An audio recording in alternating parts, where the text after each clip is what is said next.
All right, we are live. Welcome, welcome, welcome. Anisha Sivakumar. Did I say that right? Did I get it Got close? it. Yep, you got it. So nice to see you. Thank you for joining. Thank you for having me and Happy New Year. Yeah. Yeah. Happy New Year. We made it, kind of. We were just talking offline. Maybe we made it, maybe we didn't. I guess we'll see. But I'm so glad to have you here. I was just talking to some friends and I was shocked with the outreach of people who messaged me privately and publicly about you doing this live and the enormous impact that you're having for customer success at Cisco. And I'm really excited to get into that in a minute, but I want to make sure that people understand the backstory because that's one of the things that I find most intriguing about you and inspiring because you've done so much that maybe doesn't fit your traditional mold. So you had your start at Salesforce in analytics, which anyone who knows me, I've got a behavioral analytics background. I love it. That appeals to me. Then you moved on and quickly grew to chief of staff. You became a VP in 3 years. I mean, you had a crazy fast trajectory.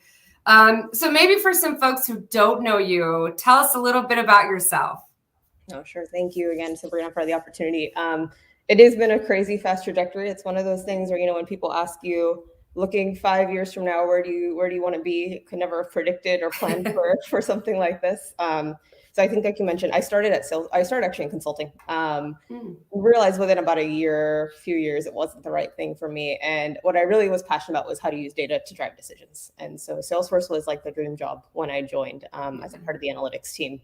And really what happened is, a couple of things. One is, I think it's obviously, I'm not going to discredit myself, right? Hard work and some of that obviously goes into it. But a lot of it was also finding really strong sponsorships and mentorship that really helped propel my career. And so when I was in the analytics team, I got kind of picked out by the VP of marketing at the time to really start becoming his more dedicated analyst. And I really started to help with analytics, not just for the function I was initially hired for, but really across marketing. And he's actually the first person who gave me this advice, but I've had multiple mentors, interestingly enough, who don't talk to each other, say the same thing, which is whenever I do ask for career advice periodically, I get the same answer, which is always very simplistic, but it's always been the most profound one I've heard so far, which is think bigger. And when they used to tell me think bigger, it started just when I was in analytics, where it was great, you did this analysis, and I'd be like, well,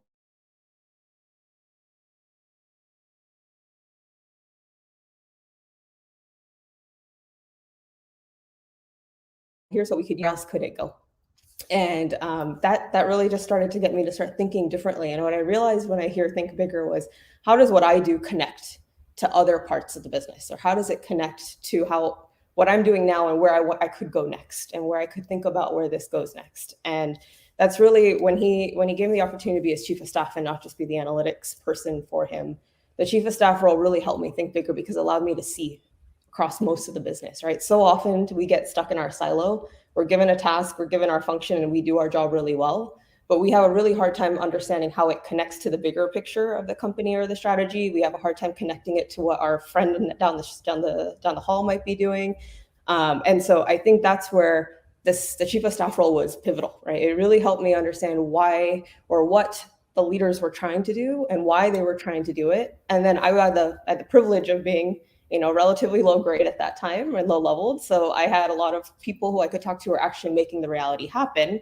And you could quickly see the disconnect. It's like, well, if this is what they're trying to do, this is how it's being heard by the people actually doing the work. And how do I help build that connection? And that's really where I think my biggest skill set was really built was in that chief of staff role. And so when I moved to Cisco, I was in a place where it was fantastic to be in this analytics and support function. What I felt like I was missing and thinking bigger was, I don't want to just be a support function. I don't want to be the one just giving or suggesting ideas. If I really want to grow myself and think bigger, I have to be accountable for the ideas I come up with, and I have to be able to prove that I can deliver on what I'm suggesting. And so, the Cisco role has been a fantastic journey for me. I joined about 3 years ago now. To lead the customer success function, which at the time was an IC role because nobody really knew what that meant at Cisco. We were rebooting it in a lot of ways as Maria was coming over and starting the customer experience practice from from a new angle or a new consolidation of functions. And in the last 3 years, we've grown it to now over 1,500 people in the actual field and engaging with customers, plus a decent sized organization under myself who's actually defining the strategy, the process, the metrics, and the evolution of how we do customer success. Wow. There's so much to unpack there, and we will. In 20 minutes, we'll get as much as we can through, because you talk about thinking bigger, and I want to challenge you a little bit, because for a few reasons. I think one, that's something that can get thrown around, but it's like, how do I conceptualize? I can conceptualize that, but how do I make that actionable? What do I actually do? How do I think bigger? And then how do I think too big? We recently had Sony Giandani on the live, and she talked about really timing things with the market, understanding the market, not just building something to build something. So how do you kind of marry these two sides where you're not just building to build, but you really are getting out of your comfort zone and thinking, to your point, thinking bigger? Yeah. Is there a way to reconcile those two? No, I think absolutely there is. I think it's doing it from both angles, right? So if you do it from the angle of where you're standing today and how do I think one step bigger than I do today, that's the one, right? And that can apply to any level that you're at today in your career, right? When I was an analyst, that was, okay, great, I just did this analysis. I started realizing the patterns of what I look at here are not very different than what the sales teams were looking at or necessarily the customer success teams were looking at. There might be things that we can do, just best practices sharings across those organizations. That's thinking bigger naturally, right? How do we just leverage the power of the collective in a lot of ways? So there's the incremental one step of how does what I do apply or connect to what other people are also trying to do? And instead of us, which we always do, is duplicate across companies, especially as companies get big, you actually start to leverage, the best of the best across the groups. And then there's I think to your point, the look backwards way of thinking bigger, which is you can't just think big to think big, which is like, great, I want to, run the world. Great. That's a nice lofty idea. That's not very helpful. How do you go to what are we trying to do as a company, right? What I think it's a more of a seek to understand the company strategy or, your leadership strategy, whatever that right level is, and then think about how you connect into it, because that naturally helps you think bigger within the right construct in my mind, right? It's if I'm trying to understand what CX is trying to do, we're trying to build a consistent experience for customers across all of Cisco's technologies. So in that construct, how do I think bigger about what my role is to make that a reality and make that reality faster? And so I think you're absolutely right. There is something about don't just think too big, right? There is a think bigger within the right construct, but there's a lot out there where sometimes we don't pay attention to what the people above us are thinking about. We don't take the time to think about why they might be doing something. We just hear, we'll go do this. And if we take the time to understand the why, we can understand how we can help connect into that why and how we can help get there faster.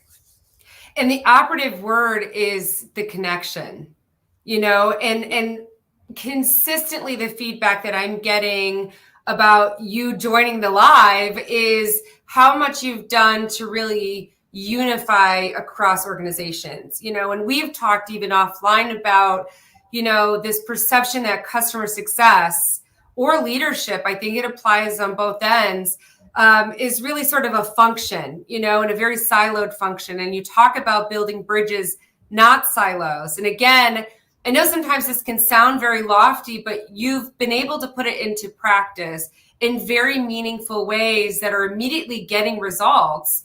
Of course, there's long-term results that we'll anticipate coming, in the future, but you're seeing that both internally and externally. So maybe talk to us a little bit about, how are you leveraging data to make those connections? Yeah. What are you looking at, and what kind of connections are you looking for? Yeah, no, it's a great question. I think you're spot on. Customer success, I mean, if you think about customer success in general, is not a function, right? It's a full-on company effort, right? If at the end of the day, you can have the best customer success resources in the field.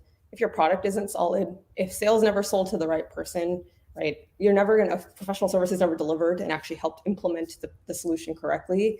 Customer success can only do so much, right? You're ending up on the tail end trying to save something that just, inherently doesn't have a high chance for success. And so I think that's been the good and bad of Cisco has been building it from scratch when all of these other organizations were already so mature is, we didn't have an ability to just go in and just do it ourselves, but it's been such a powerful opportunity to force ourselves to build those connections. So the number of hours that not just myself, but like any leader on the field side spends with sales, with product is immense at this point. It's all about, number one, driving alignment. It's been a huge transformation for us in helping them understand why customer success is important, right? A company like Cisco hasn't had to worry about recurring revenue in a lot of their traditional portfolio for a long time. And so it's rethinking, how do you get them to think about why this matters, right? Why does customer success? It's an inherently, we get it. Customers want to be happy, but actually now, it impacts your ability to sell to the next customer. It impacts the ability for them to want to buy other products from us, because if one product has a poor experience, they're going to think the rest do as well. And it's been interesting. The part of the data piece of this now has been a couple of things. We've actually been building relationships with the product teams really closely to say, great, you build product with intent. What do customers need to use it for? And what outcomes, business outcomes, are they trying to achieve? And then how do we look at the usage data of your products to infer that they're doing that? And that journey has been a very long journey for us to do across every one of Cisco's products. But we've been at this for about 2 years now. We've done it for over 50-60% of the products now, and we'll finish most of them in the next 12 months. But the idea has been, if I understand that, you're basically giving a playbook now to both the sales teams and to the customer success teams, because now sales understands the business outcomes intent to sell the product for, and who to sell it to. And now your customer success teams understand what usage and in what order and how and what journey needs to be followed for a customer to get to that outcome as quickly as possible. And it starts to drive that alignment all the way through. And it's a data-driven alignment, right, in a lot of ways for us, but it's also one that's brought people to the table. And what we then enhance it with is roundtables, right? The more I've realized is to bring these people together and really appreciate customer success, you feel connected to things that you're proximate to. And so you can always get connected to customer success if you actually talk to the field. And so a lot of times what I do now, and actually we've had most of the product leaders tell us that they want to make a commitment that they're going to do monthly or quarterly roundtables with our resources in the field, hear directly from the people talking to the customer, what customers are saying, what they like about our products, what they're struggling with. And it's actually changing. For the first time, we're really getting to have a good influence now on product roadmap, on where we're headed with things. And that's really where you start to make customer success an organizational mindset, not just this function of people that we hire to go try and kind of catch the ball before it drops when a renewal is coming, which is what it can otherwise become. Yeah. And you also are breaking these political barriers that exist in every organization. It is not exclusive to any size, really, or probably industry, but we see it a lot in, the IT industry, where you've got the product BU over here, and you've got marketing over here, and you've got sales over here. And then maybe sometimes people now are starting to think about customer success. If you're doing it right, you've been thinking about it for a while.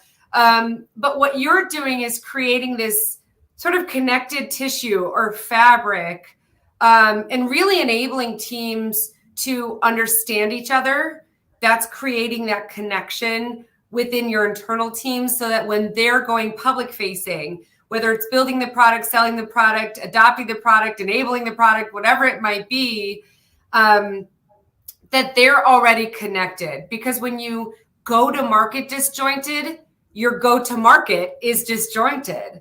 And all of a sudden we start wondering why all of these sales cycles are broken, or people aren't adopting, or teams aren't talking. And it's because there's this internal and external sort of political nightmare. And so by bringing everyone to the table, there's a risk to that. There's a massive risk to that. And I'm sure you've encountered plenty of disasters because of it. Talk to us. I mean, are there any maybe best practices as you're building out these roundtables, or something that you've learned? Because we get an enormous amount of business leaders who watch these lives and comment and ask about them. Are there any best practices to putting together these roundtables and to getting teams that otherwise we admittedly acknowledge can be political? What can we do to help ease some of that, or drive a little bit more success on the front end? Any thoughts there? No, it's a great call out. I think there's two things that you have to be very cognizant of, or accepting of, at least that I've realized when we do this process. One is you can't just go boil the whole ocean. So a little bit of your think bigger. Like I'd love to go get, all of customer success launched tomorrow for Cisco. And I wanted that, 2 years ago. It's been a journey, right? We've only done it on probably, like I said, 50 to 60% after 2 or 3 years.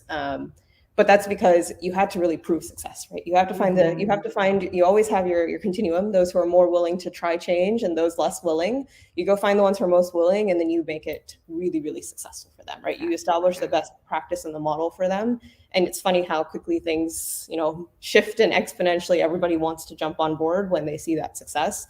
And so I think that's kind of piece one. You have to learn to be patient and be okay with not getting to do all of it up front, knowing that you're going to have to prove that you have or earned a seat at a table to some degree in order to get the rest of them to come along.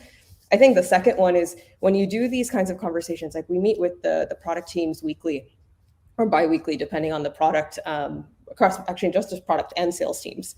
And we expose, right? Here's where customers are in our life cycle, in our journey. Here's the adoption barriers.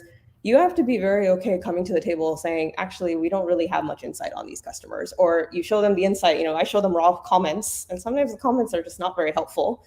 And, they're then kind of looking at us being like, well, you're not really doing your job. You guys aren't giving us enough detail. But we all know that this is a process, right? It's an iterative process. Not every single customer success manager in the field is going to give you the best detailed comments you could possibly ask for. It's part of the reason the roundtables have been so great, because I've been like, look, people don't want to type into Salesforce what they're doing. They want to have a conversation with you.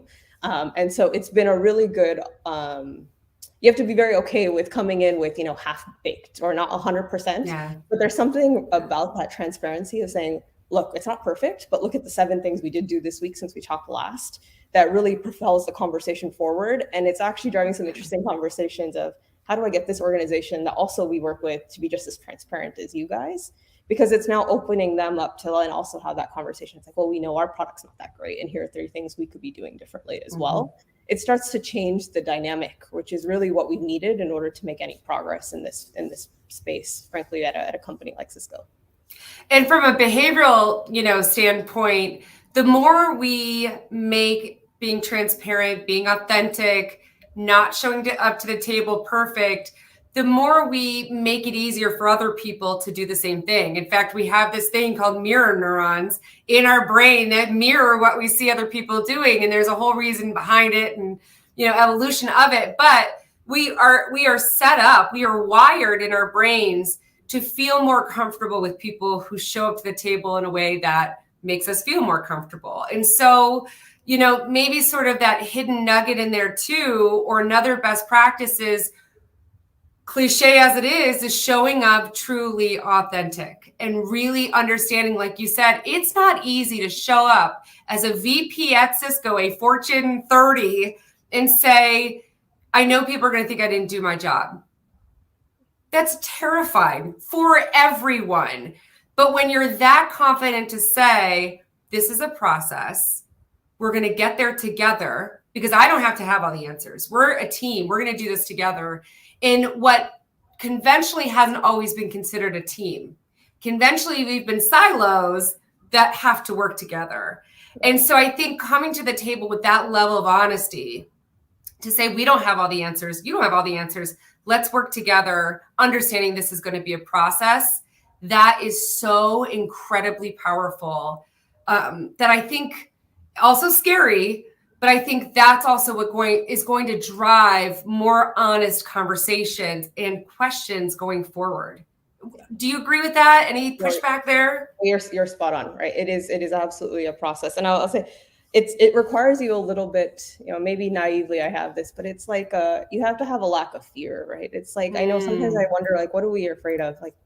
Especially, and I can say this in tech, but there's so many jobs out there with the Great Resignation. There's probably even more jobs out there, right? You're not losing anything by trying to make things better and trying to do the right thing. And I think oftentimes I find this when I talk to a lot of people, right? They're like, they don't want to look at the next opportunity, or they're like, they operate, very restricted out of a sense of fear. And I'm like, what do you have to be afraid of, right? Like if you don't come to work every day feeling like you aren't helping making things better, or that you feel like you can't say what you want to say, there is opportunity out there. And again, I know that's not always the case, but that's a little bit of what I have to convince my brain of, like, it's okay. Like if if they're not ready for somebody to come in, be super honest and transparent, then I don't know if I want to work at a place that doesn't want to have that dialogue, because I'm not going to really be able to affect the change I want to make.